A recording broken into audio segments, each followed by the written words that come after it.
460장 찬송입니다.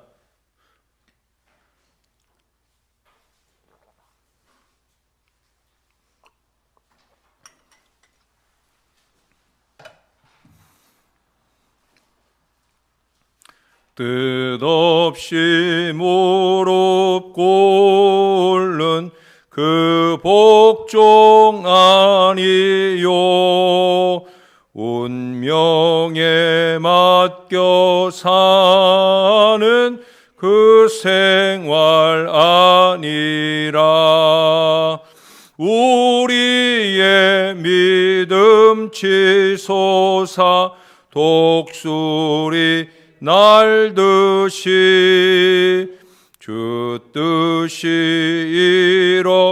이뤄지다 외치며 사나니 약한 자 힘 주시고 강한 자 바르게 주한 자 정케함이 주님의 뜻이라. 해 아래 압박 있는 곳 주 거기 계셔서 그 발로 막아 주시어 정의가 사나니.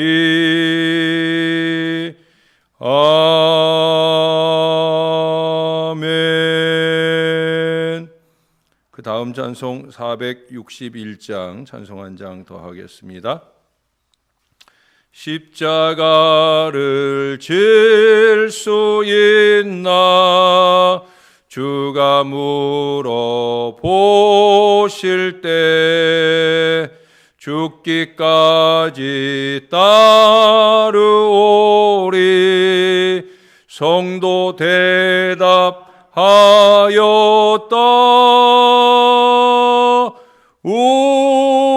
우리의 심령 주의 것이니 주님의 형상 만드소서.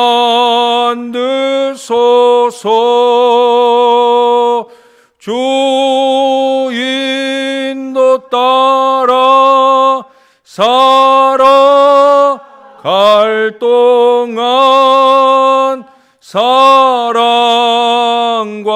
충성 늘 바치오리다.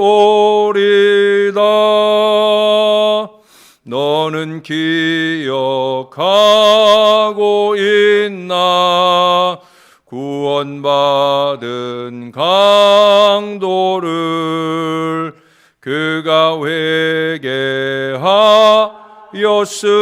때 낙원 허락 받았다. 우리의 심령 주의 것이니 주님의 형상 만드소서. 주 인도 따라 살아갈 동안 사랑과 충성 늘 바치오리다.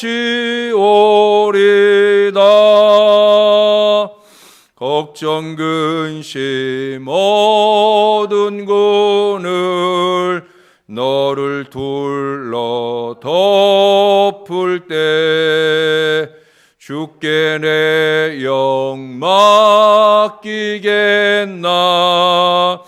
최후 승리 믿으며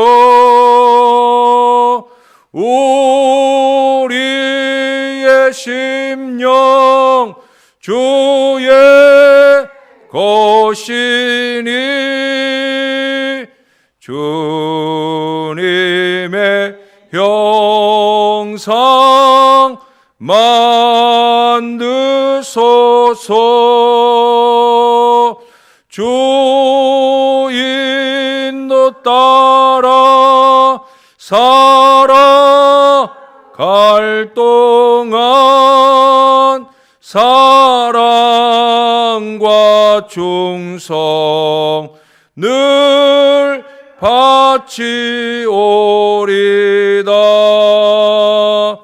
이런 일 다 할 수 있나 주가 물어보실 때 용감한 자 바울처럼 선뜻 대답하리라.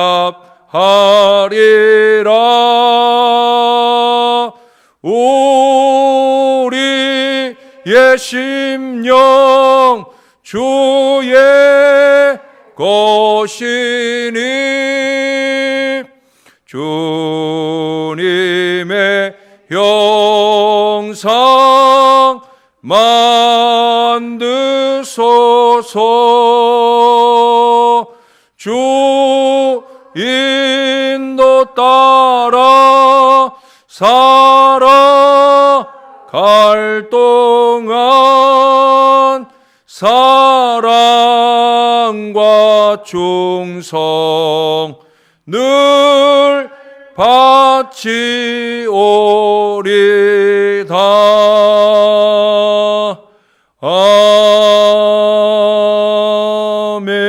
아멘. 기도하겠습니다.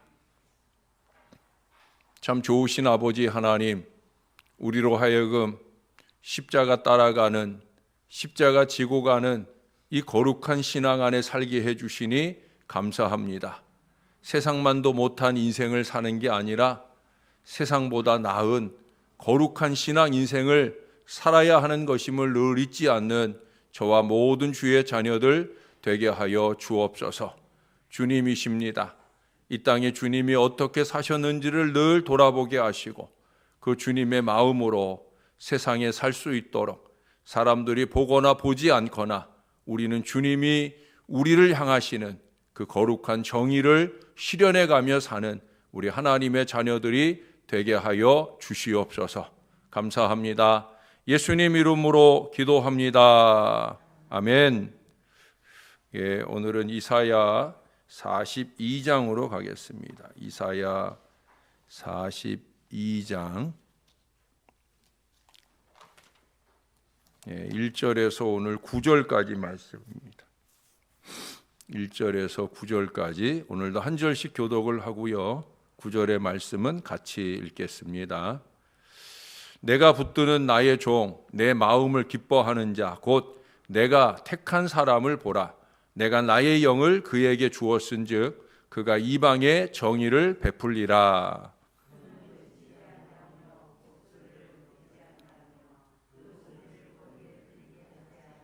상한 갈대를 꺾지 아니하며 꺼져가는 등불을 끄지 아니하고 진실로 정의를 시행할 것이며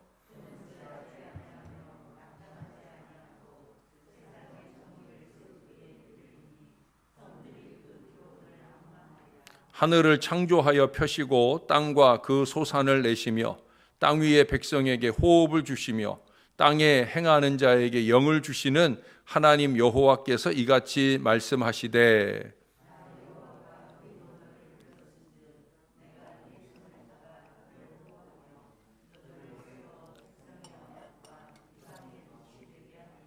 내가 눈먼 자들의 눈을 밝히며 갇힌 자를 감옥에서 이끌어내며 흑암에 앉은 자를 감방에서 나오게 하리라.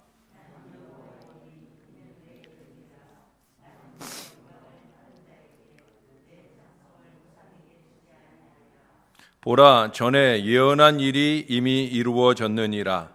이제 내가 새 일을 알리노라. 그 일이 시작되기 전에라도 너희에게 이르노라. 아멘. 메시아 예수님께서 탄생될 때는 우리가 잘 아는 대로 무척 어수선한 시대였습니다. 어떤 분이 만일 그 시기에 신문이 있었다고 하면 그러면 아마 이런 제목들이, 이런 머리 기사들이 눈에 띄었을 거다 하는 그런 얘기를 적어 놓았어요. 헤롯 왕 재혼, 전 왕비의 애원이 거절되다. 황제 시저, 세금 인상 위에 인구조사 지시, 여리고 도상의 강도 출현, 행인 3명 살해, 빈부의 차 난로 격심, 도초에서 농민 봉기, 여리고 교회에서 열심당과 로마군 충돌, 100여 명 사상. 그야말로 정치적으로나 경제적으로나 또 사회적으로나 어느 것 하나 희망을 주는 기사는 거의 없었을 거라고 보는 거예요. 마치 요즘에 우리 신문과 비슷할 것 같습니다. 그러나 메시아 탄생을 예고하는 오늘의 특집 기사는 그것도 그 예수님에 대해서 성품과 사역에 대해 너무도 구체적으로 묘사된 이 기사들을 본다면 누구라도 희망을 안이 가질 수 없을 듯한 그런 말씀이 오늘 우리들에게 보여지고 있습니다. 여기 2000년 전에도 메시아의 탄생은 그야말로 흑암 중에 있는 백성들에게 소망의 빛이 되었지만 그 이전 수백 년 전에 이사야에 의해서 이렇게 예언의 말씀이 주어질 때에도 절망에 빠져 있는 이스라엘 백성들에게 넉넉히 위로가 되었으리라고 믿어집니다. 이 믿음의 약속 때문에 포로기의 신앙이 아마 그 이전보다 더 뜨거울 수 있었고 그들은 70년의 세월 뒤에 그 포로의 상황 속에서 자유하게 되어 하나님의 구원의 땅으로 복귀하는 위대한 역사를 경험하게 되었다는 거예요. 이제 오늘 우리도 계속 이어지는 이 희망적 메시지에서 분명한 우리의 자리를 좀 새롭게 인식할 수 있어야 합니다. 어제 저녁에도 우리가 이제 천국 백성의 말씀을 들었는데 내내 같은 의미로서 오늘의 말씀을 새롭게 받아야 된다는 거예요. 이미 40장 강해의 말씀을 전할 때 예고해 드렸던 대로 계속해서 너무나도 기대가 되는 이 말씀들만 이어지고 있어요. 분명 사랑과 긍휼이 풍성하신 우리 주 예수님께서는 여기 오늘 말씀 중에 기록된 대로 3절에 보시면 상한 갈대를 꺾지 아니하며 꺼져가는 등불을 끄지 아니하시는 분이다. 그 뒤로 우리의 손을 잡아 우리를 보호하시고 이방인의 빛이 되게 해주시는 분이다. 7절에 가서 보시면 눈먼 자들의 눈을 밝히며 갇힌 자를 감옥에서 이끌어내며 흑암에 앉은 자를 감방에서 나오게 하시는 분이다. 주님은 우리에게 그런 분이라는 거예요. 그러나 이 모든 것이 그저 막연하고 모든 사람들에게 무원칙적으로 주어지는 그런 것은 아니다 하는 사실을 우리가 알아야 돼요. 예수님의 성품을 소개하는 1절부터 4절까지에서 3번이나 반복되고 언급되는 단어가 있어요. 바로 정의라고 하는 말입니다. 1절 하반절에도 보시면 그가 이방에 정의를 베풀리라. 3절에서도 끝부분에 보면 진실로 정의를 시행할 것이며 4절에서는 중간에 보시면 세상에 정의를 세우기를 이르리니 우리 주님의 이 땅에서의 사역의 아주 중요한 기준을 3번에 걸쳐 반복하는데 그게 뭐냐? 정의라는 거예요. 이방인의 손에서 선미를 구원하시는 것도 이방인들의 불의에 대한 하나님의 정의 선포로서 이루어지는 역사인 것이죠. 그러므로 그 주님의 긍휼의 혜택을 입으려는 우리 역시도 이 하나님의 정의 기준에 어긋나서는 아니 된다라고 보여집니다. 비록 툭 건드리기만 해도 부러질 수 있는 상한 갈대 같은 상황일지라도 또 그냥 가만 놔둬도 곧 꺼지게 될 그 꺼져가는 등불 같을지라도 뭐 안 못 보는 소경이거나 갇혀 있는 자, 그 소망이 전혀 기대될 수 없는 흑암 중에 있다고 할지라도 그 모든 것을 핑계 삼아 불의가 허용될 것이다라는 생각을 해서는 절대 안 된다는 거예요. 예. 목적이 방법을 합리화할 수 없다는 거예요. 뭐 목적이 좋다고 해서 방법도 뭐로 가도 서울만 가면 된다고 하는 방식으로 잘못 가는 걸음을 걸어서는 하나님이 우리에게 주실 은총의 미래를 갈 수가 없다는 거예요. 좀 전에 나열했던 그 모든 상황을 엎으시고 우리에게 온전한 구원을 허락하심이 정의에 근거하는데 그 정의에 어긋나서야 모순이 아닐 수 없으며 주님은 그 모순을 이루시는 분이 결코 아니시라는 거예요. 어제도 그 말미에 우리가 제가 그 전도하는 아파트 승강기에 그 다른 교회 전도 광고지가 이렇게 찢어져 있는 걸 봤다고 그랬잖아요. 그게 안 믿는 사람이 찢었으면 참 다행이겠다. 절대 믿는 사람이 다른 교회 전단지를 찢어내는 그런 어리석은 마음을 가지고 혹시라도 전도를 하거나 또는 신앙을 지켜간다고 하는 것은 그건 참 무식하게 이를 데 없는 안타까운 일이 아닐 수 없다는 말씀을 드렸어요. 사람들이 보지 않는 곳에서도 우리는 우리의 자리를 지켜야 되는 그 정의, 우리의 정의는 그런 거라는 거예요. 세상의 정의는 사람들이 보는 곳에서 지켜지기만 해도 되는 정의이지만 우리 신앙은 아니라는 거지. 왜? 우리는 코람데오 하는 사람들이니까. 여기 8절의 말씀을 보세요. 나는 여호와이니 이는 내 이름이라. 나는 내 영광을 다른 자에게 내 찬송을 우상에게 주지 아니하리라. 최종적 영광과 찬송을 차지하셔야 되시는 분이 원성을 살만한 그 불합리하고 불의한 구원을 이루시지 않으신다는 거예요. 분명한 기준과 원칙을 가지고 그것을 실현해 가면서 세상의 정의를 펼치시는 분이 우리 주님이시라는 거예요. 그러나 여러분 절망할 필요가 없습니다. 4절 전반부에서 말씀하는 우리 주님의 또 하나의 성품이 있잖아요. 쇠하지 아니하며 낙담하지 아니하신다. 저는 이 말씀이 주님의 이 성품이 우리에게 또 희망을 준다고 생각이 들어요. 왜? 주님은 이 성품에 근거하셔서 기다리고 계신다는 거죠.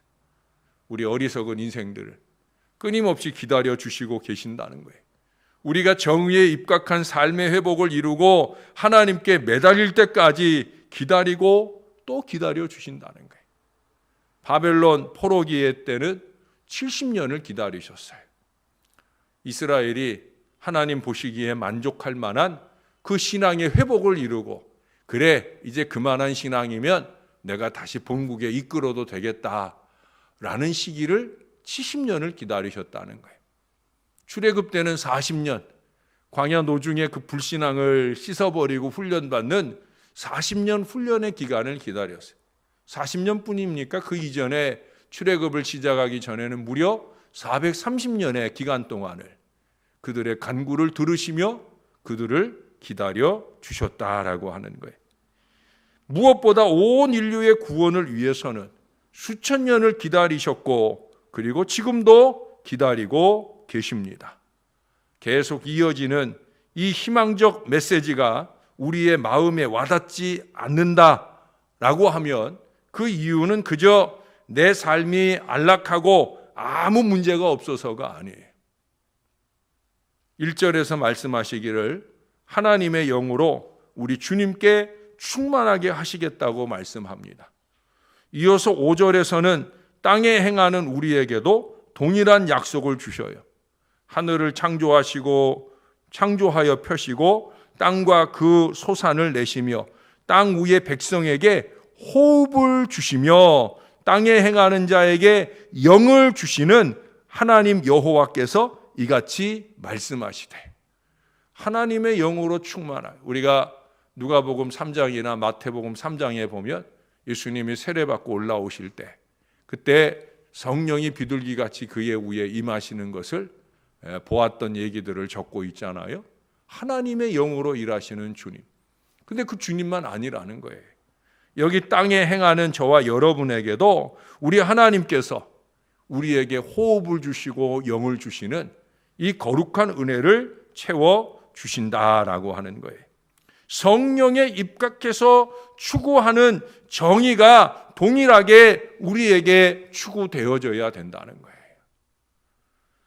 6절에서도 볼 수 있는 대로 우리는 예수님처럼 소개되어져야 할 존재들입니다. 거기 예수님을 어떻게 소개하고 있어요?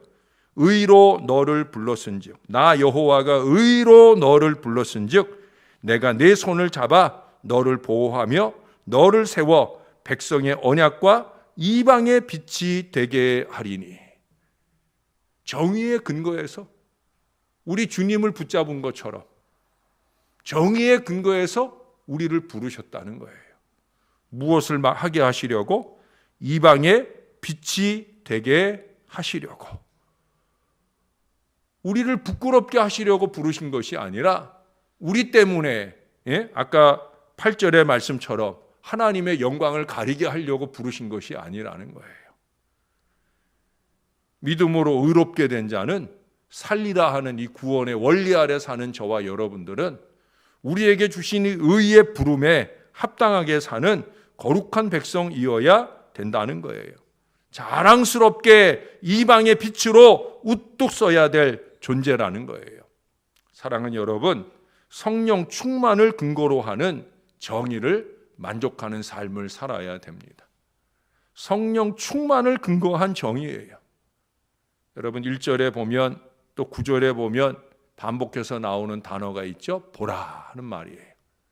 1절에서는 보라 하고 누구를 가리키냐면 사람을 가리켜요. 9절에서는 보라 하고 무엇을 가리키느냐 하면 예언의 말씀을 가리켜요.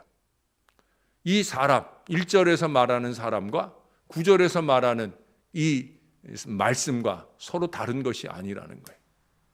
이미 여러 번 얘기했잖아요. 태초에 말씀이 계시니라, 이 말씀이 곧 하나님이다. 말씀이 육신이 되어 우리 가운데 거하심에, 바로 우리 주님께서 그렇게 이 땅에 오신 거예요. 말씀이신 주님이 사람이 되어 오신 것이 제일 성육신이라고 그랬잖아요. 주님은 그렇게 오신 거예요. 지금 이 본문은 그걸 말하는 거예요. 제1 성육신으로 주님은 이 땅에 오셨는 그 주님을 좀 보라는 거죠.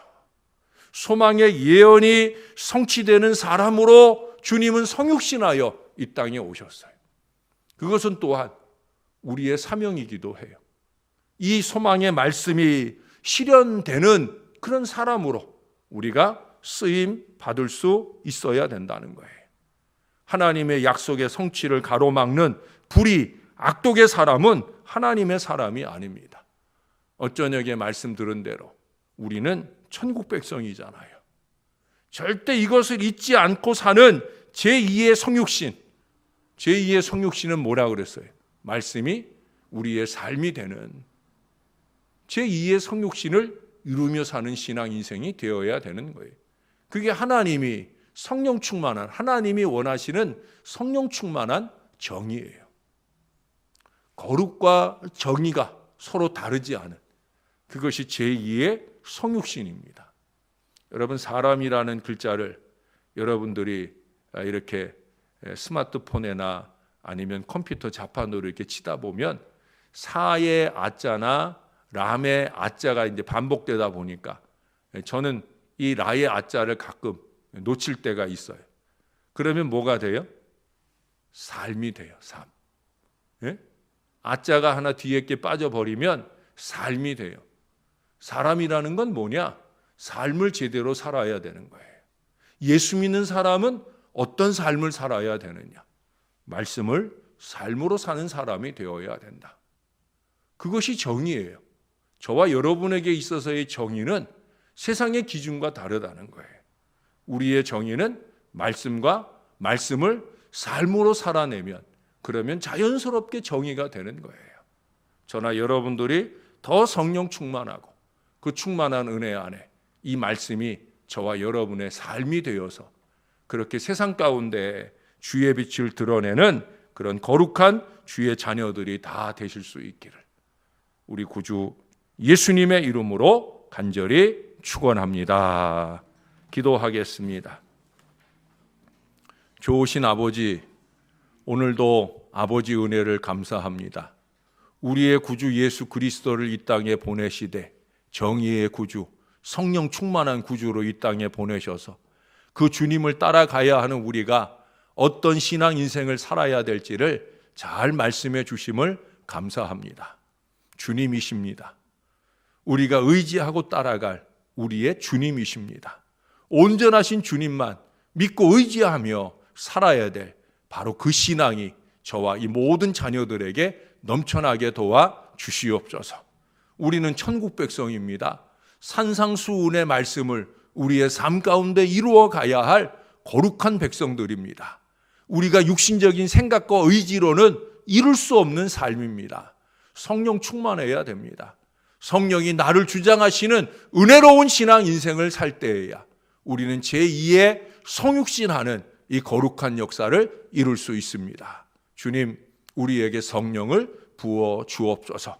부활절 이후로 성령 강림절을 향해 가는 이 귀한 시기에 우리가 더 성령을 사모하게 하시고 성령의 충만한 은혜와 지혜 속에서 하늘의 뜻을 이루어가는 하나님의 자녀들 다 되게 도와 주시옵소서. 말씀을 삶으로 살아내는 그런 사람 우리가 다 되도록 은혜 베풀어 주옵소서. 오늘도 그런 믿음으로 이 하루를 잘 살게 하셔서 내일 거룩한 주일 우리 주님 앞에 우뚝 서서 영광을 올려드리는 복된 주일을 맞이할 수 있도록 은혜를 베풀어 주시옵소서.